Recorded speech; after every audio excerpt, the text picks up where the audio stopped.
서울 하나로 교회 이영도 목사님과 유정옥 사모님은 원래는 아주 돈 잘 버는 사업가였다고 합니다. 그런데 어떻게 하나님을 만나 목사가 되셨는지 드라마 같은 인생 이야기 한번 들어보세요. 나는 어머니 가슴에 대못을 받고 결혼했다.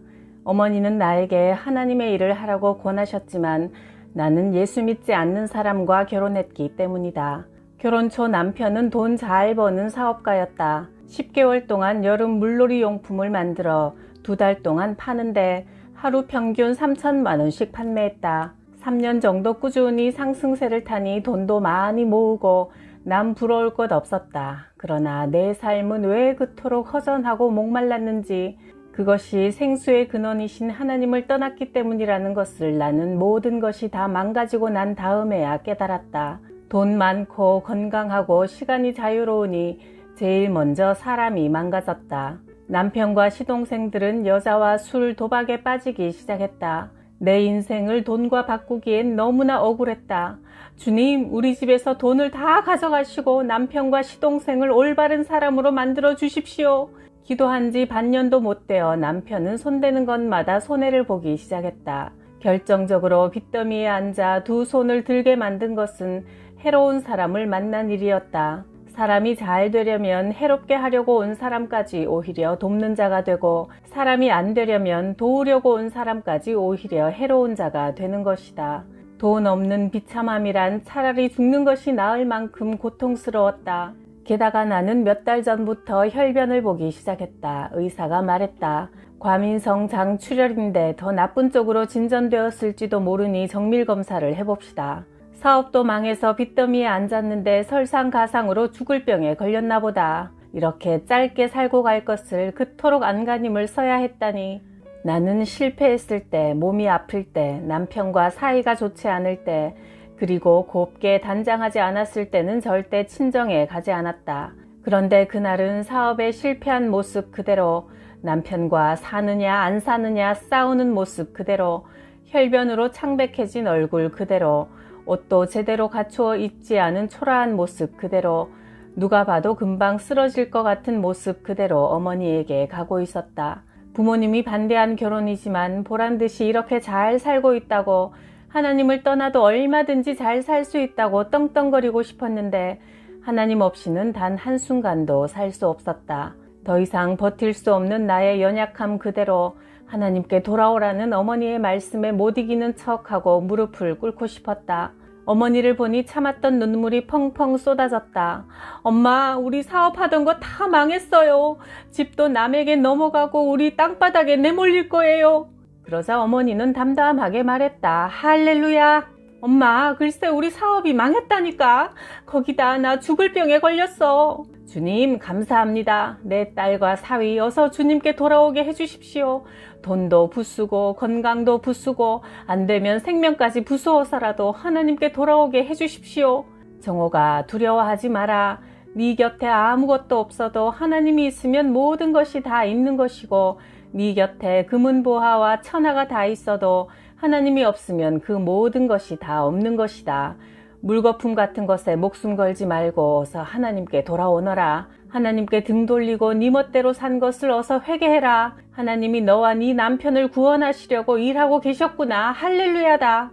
나는 집으로 돌아와 그날부터 기도하기 시작했다. 하나님, 저와 제 남편을 구원하시기 위한 작업이라면 더 부수세요. 남김없이 부수세요. 재산도 부수고 건강도 부수십시오.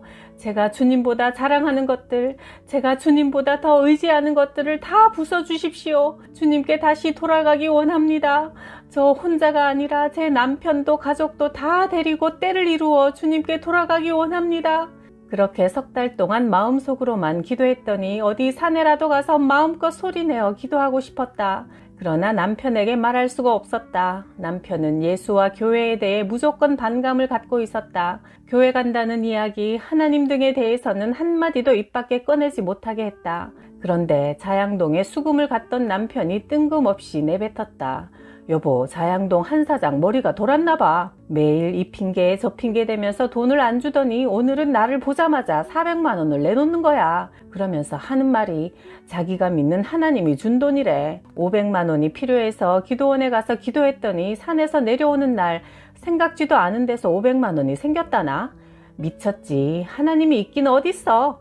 거기다가 돈을 달라면 돈을 준다고? 그래도 그렇게 미친 건 잘된 일이야. 좋은 쪽으로 미쳤으니 이렇게 우리가 돈도 받았잖아. 당신이 믿는 하나님도 돈 달라고 하면 돈을 주나? 남편은 비웃듯이 물었다. 주고 말고요. 하나님은 믿고 구하는 자에게 구하는 것을 주시는 분이에요. 어쭈, 여기 머리 돈 사람 또 하나 있네. 그러면 당신도 기도원에 가서 당신이 믿는 하나님에게 1000만 원만 달라고 해봐. 정말 갖고 오면 나도 당신이 믿는 하나님 믿을게. 정말이에요? 그럼 나 내일 기도원에 갈게요. 나는 이것이 석 달 동안 남모르게 기도한 것에 대한 하나님의 응답이라 믿었기에 너무나 기뻤다. 다음 날 아침 기도원에 가려고 가방을 챙기니 남편이 말했다. 당신 혼자는 못 보내겠어. 어떤 사람들이 모이는 곳인지 모르니 마음이 안 놓여.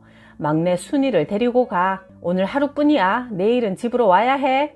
겨울방학 중이었던 막내 신우이와 함께 기도원으로 향했다. 2월 혹독한 추위 속에서도 산속으로 높이 높이 올라가 눈 위에 그대로 무릎을 꿇고 앉았다. 하나님, 제가 주님께 다시 돌아가고 싶어서 이렇게 왔어요. 주님, 저는 이명구 권사의 막내딸이에요. 제 이름은 잊어버리셨겠지만 저를 위해 매일 기도하시는 어머니 이름은 알고 계시죠? 뜨거운 눈물이 한없이 흘러내렸다. 얼마나 울고 또 울었을까. 하늘에서 소미불이 내려와 나를 덮어주는 듯 조금도 춥지 않았다. 저 멀리 까만 돌 위에 반짝이는 글씨가 보였다. 남편을 사랑해라. 어처구니가 없었다. 하나님, 저는 남편을 너무나 사랑하고 있습니다. 더 이상 사랑할 여지가 없을 정도로 사랑하고 있다고요. 내 앞에 남편의 모습이 또렷이 보였다. 눈먼 장님의 귀머거리 벙어리였고 온몸에 누더기를 걸친 더럽고 추한 모습으로 사면이 높은 산으로 막힌 뼈들이 끝없이 쌓여있는 골짜기를 향해 가고 있었다. 아니에요, 주님. 이건 제 남편의 모습이 아니에요. 그 사람은 젊고 잘생기고 건강하고 부유합니다. 아무리 아니라고 부정해도 거지 모습의 남편은 죽음의 계곡으로 걸어가고 있었다. 주님, 잘못했어요. 저는 그 사람을 사랑하지 않았어요. 오직 저만 사랑했어요. 그가 사망의 골짜기에서 죽어가는 영혼임을 알면서도 단 한 번도 하나님을 믿으라고 말하지 않았어요. 그의 핍박을 받기 싫었어요. 주님을 전하다가 제가 고통당하는 게 무서웠어요. 그러나 이제는 제가 죽을지언정 그에게 예수님을 전하겠어요.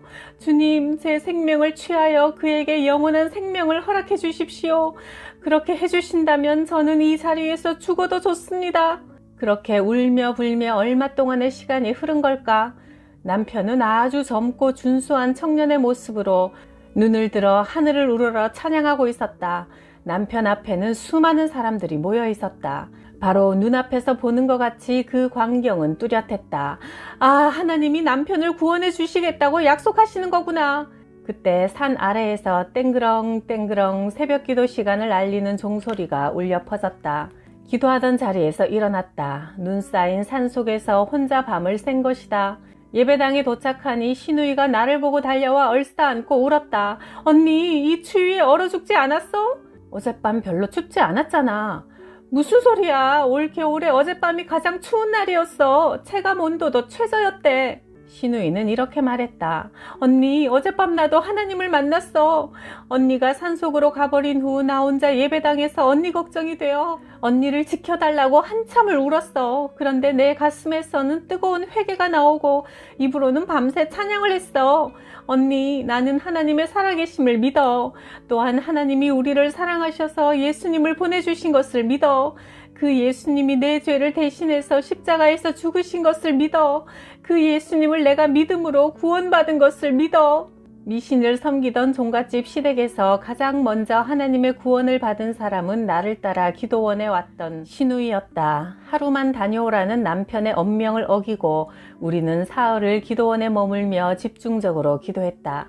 집으로 돌아오려고 짐을 쌀 때야 정신이 번쩍 들었다. 기도하러 갔다 오면 하나님이 1,000,000원을 주신다고 큰소리 쳤는데 어떡하지? 그냥 있었던 사실 그대로 말하자. 첫날은 하나님을 멀리 떠나 내 맘대로 살아온 내 교만을 회개한 후 남편의 구원을 위해 기도했고, 둘째 날은 갖가지 신비한 성령의 체험을 했고, 셋째 날은 앞으로 내가 주님을 위해서 해야 할 일을 구체적으로 지시받은 말을 해야지 각오하고 사흘 만에 남편을 만났다. 평소 같으면 화가 잔뜩 나서 왜 이렇게 늦게 왔느냐고 다그쳐야 할 남편이 이상하게 나를 두려워하며 말했다. 당신 기도원에 간 사이에 장모님이 1,000,000원을 가져가라고 전화가 왔었어. 어머니가 예전에 어려운 청년을 보살펴주고 장가도 보낸 일이 있었어? 예, 어머니가 2사람을 도와줬는데 한 사람은 내 형부가 되었고 다른 한 사람은 사업을 하는데 사업이 번창한다는 소식을 들었어요. 맞아, 그 사람이 이번에 어머니에게 인사하러 왔는데 어머니가 자기를 안 도와줬다면 오늘의 자신은 없었을 거라며 무엇이든지 소원을 말씀하라고 했대. 어머니가 우리 막내딸이 요즘 사업하다가 어려우니 딸에게 1,000,000원만 빌려주게 하셨대. 그러자 그가 서슴없이 1,000,000원을 어머니께 드리면서 빌려주는 게 아니라 그냥 주는 거라고 했다는 거야. 당신 기도원에서 내려오면 바로 와서 돈을 가져가라고 하셨어. 당신이 믿는 하나님은 기도하면 정말 돈을 주시네. 남편은 신기한 체험을 한 듯 무척 놀라는 얼굴이었다. 나는 감사의 눈물이 쏟아졌다. 나는 그날 밤부터 밤을 새우며 기도했다. 주여, 쇳불도 단김에 빼십시오. 단김에 빼십시오. 이 한마디만 밤새워 입안이 헤어지도록 했다. 기도한 지 20일이 지날 무렵 매일 남편을 불러내 당구장으로 끌고 가는 사람이 그날도 찾아왔다. 나는 평소 남편 친구들에게 싫은 소리 한마디 못했는데 그날 어디에서 그런 용기가 났는지 교회 집사님이라면서 당구장엔 그만 데려가고 교회 좀 데리고 가요 했다. 그러자 다음날 그가 형님, 오늘 저하고 우리 교회 부흥회 갑시다 하며 우리 부부를 초대했다. 남편은 무엇에 홀린 것처럼 순순히 여보, 우리 저 사람 교회 한번 가볼까? 저녁도 산다고 하네 했다. 나는 속으로 기도했다. 주님, 조용기 목사님이라도 우리 남편은 잘 안 될 텐데 오늘 남편을 구원해 주세요. 따라 나서니 면목동 상가 2층의 작은 교회였고 강사는 하필 여자 목사님이었다. 우리 남편은 여자가 남자 앞에서 잘난 체 하는 거 딱 질색인데 어쩌지? 낙심이 되었다. 그런데 집으로 돌아오는 길에 남편이 말했다. 오늘 그 여자 목사님 참 말 잘하더라. 왜 자꾸 눈물이 나려는지 모르겠어. 이런 느낌은 처음이야. 나는 얼씨구나 싶어 말했다. 여보, 당신도 내가 갔던 기도원에 가서 며칠 푹 쉬면서 사업 구상도 하고 충전도 하면 좋을 것 같아요. 그럴까? 내가 가서 정말 하나님이 있나 없나 불러볼 거야. 어릴 때 살던 시골에서 귀신 혼을 부르면 귀신도 나타났거든. 하나님도 정말 신이면 나타날 게 아니야. 내가 가서 하나님이 정말 살아있으면 내 목숨 다 바쳐서 믿고 죽은 신이라 안 나타나면 당신도 절대 교회에 못 다니게 할 거야. 남편은 기도원으로 떠났다. 사흘째 되던 저녁 남편에게서 전화가 왔다. 여보, 나 청량리역에 도착했는데 집에 갈 차비도 없으니 이리로 데리러 와. 나 돈은 기도원에 다 헌금하고 사흘 동안 금식했어. 평소 불같던 목소리가 너무도 부드럽게 변해 있었다. 주님, 이게 어찌된 일입니까? 이 사람에게 이런 일이 일어날 수 있어요? 청량리로 뛰어가는 내 발이 공중에서 훨훨 나는 것 같았다. 얼굴은 활짝 웃고 있는데 눈에서는 눈물이 하염없이 쏟아졌다. 청량리역 저편에서 내가 오는 것을 발견한 남편이 나를 향해 달려오고 나는 남편을 향해 달려갔다. 우리는 서로 얼싸안고 엉엉 울었다. 여보, 하나님이 살아계시더라고. 당신이 믿는 하나님을 나도 만났어. 당신은 내 생명의 은인이야. 남편의 기쁨에 찬 함성이 청량리역 안에 쩌렁쩌렁 울려 퍼졌다. 남편은 이런 간증을 했다.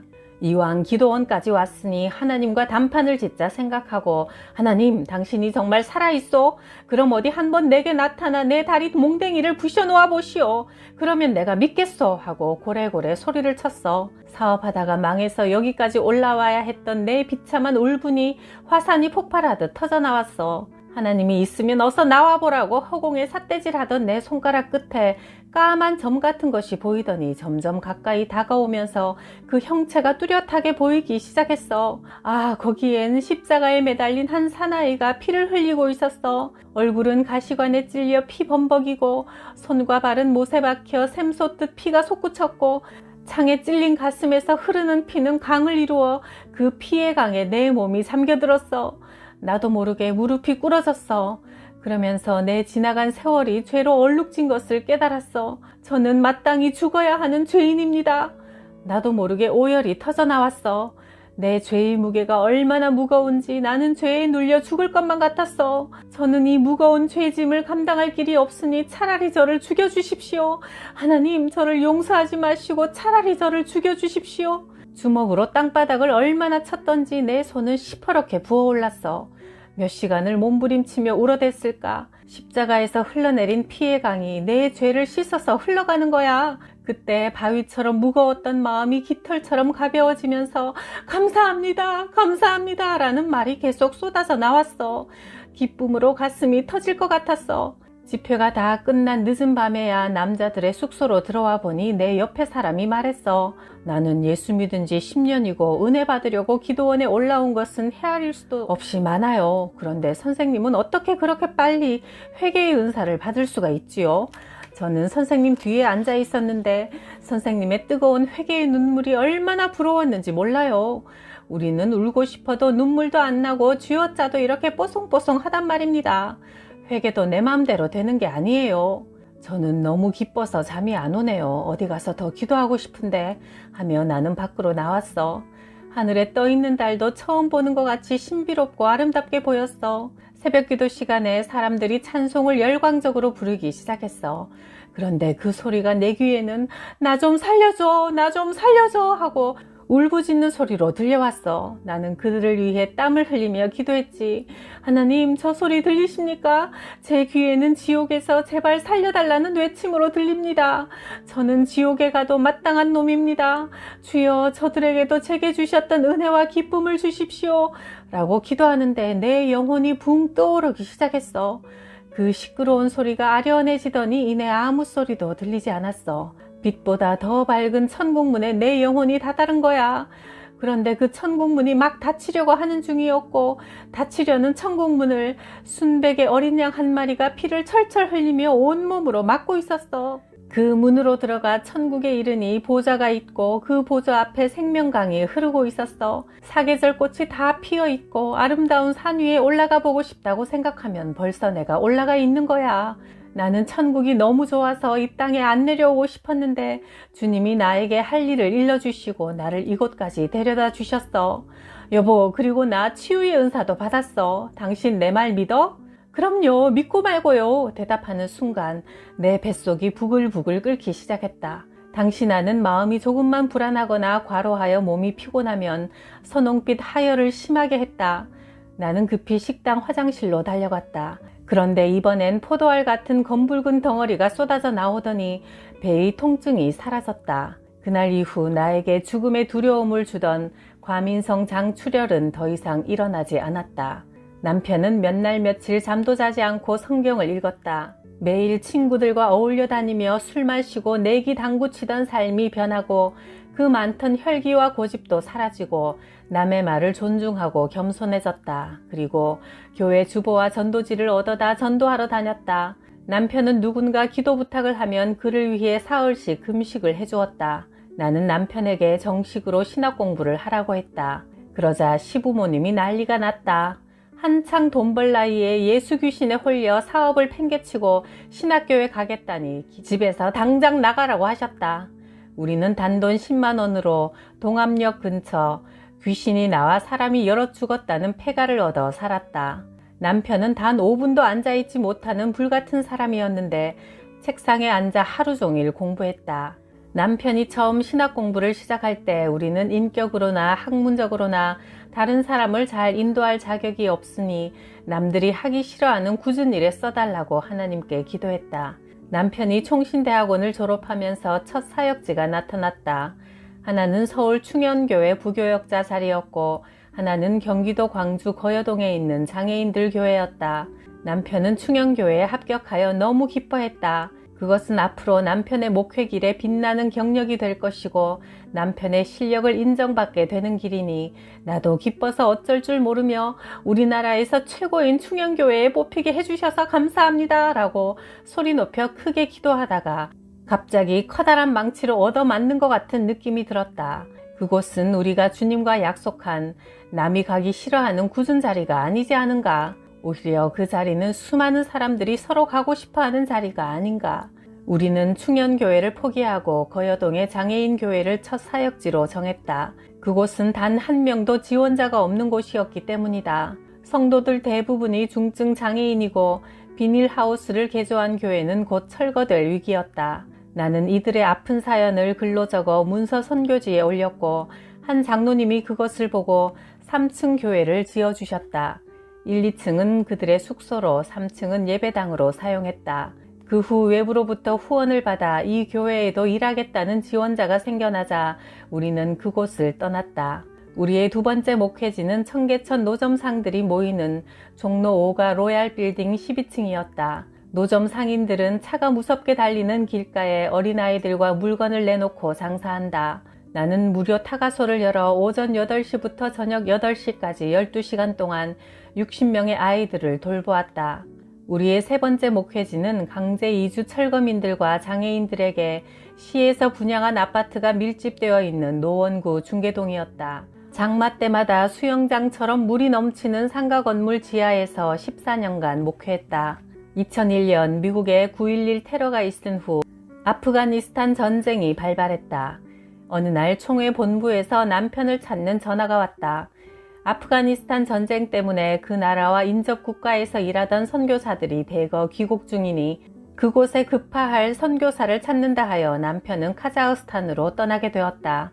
인천공항에서 남편은 마침 아프가니스탄 인접 국가에서 귀국하는 친구 선교사들을 만나게 되었다. 그들은 왜 이렇게 위험할 때 하필 그곳으로 떠나냐며 한결같이 말렸다. 남편은 내 귀에 소근거렸다. 너희가 다 나오니 들어갈 사람이 필요하잖아. 물이 나빠 2년만 지내면 풍토병이 드는 곳. 러시아에서 1991년에 독립했으나 아직도 공산주의 체제의 나라. 대통령이 이슬람교도라 종교 탄압이 심한 나라. 전 국민이 가난해서 도둑과 강도가 많은 위험한 나라에서 남편은 그 나라 최초로 민간 유치원을 세웠고 300명이 넘는 성도를 모아 사랑교회를 세웠으며 가난한 사람들을 위한 무료 병원을 열었다.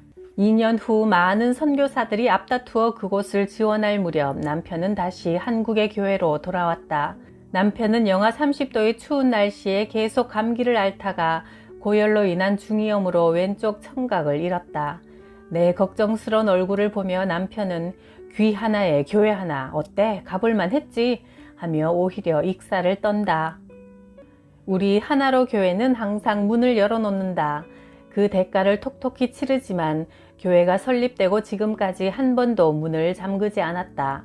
24시간 문을 열어놓으면 대소변을 실내에 놓는 경우가 많고 겨울엔 밤새도록 온풍기를 틀어놓아 기름을 바닥내기도 하며 마이크 등 교회 비품을 훔쳐가기도 한다. 그러나 우리는 교회 문을 항상 활짝 열어놓는다. 대소변이야 치우면 되고 물질적인 손해라는 작은 대가에 비교할 수 없는 노다지의 횡재가 있기 때문이다. 하루는 밤 2시쯤 교회를 돌아보러 갔더니 젊은 새댁이 울고 있었다. 사연을 들어보니 남편과 부부싸움을 하고 큰소리 땅땅 치고 집을 나오긴 했지만 마땅히 갈 곳이 없어 교회로 들어온 것이란다. 잠시 쉬려고 의자에 앉았는데 어렸을 적 믿음 생활하던 것을 버리고 자기 마음대로 인생을 살아온 것이 회개가 되어 이렇게 울고 있다는 것이다. 주님 앞에 돌아온 여인은 시키지 않아도 남편을 사랑하고 존경하게 된다. 그 여인은 집으로 돌아가 남편에게 자신의 잘못을 용서해달라고 했고 그 주일에 부부가 교회에 나란히 나왔다.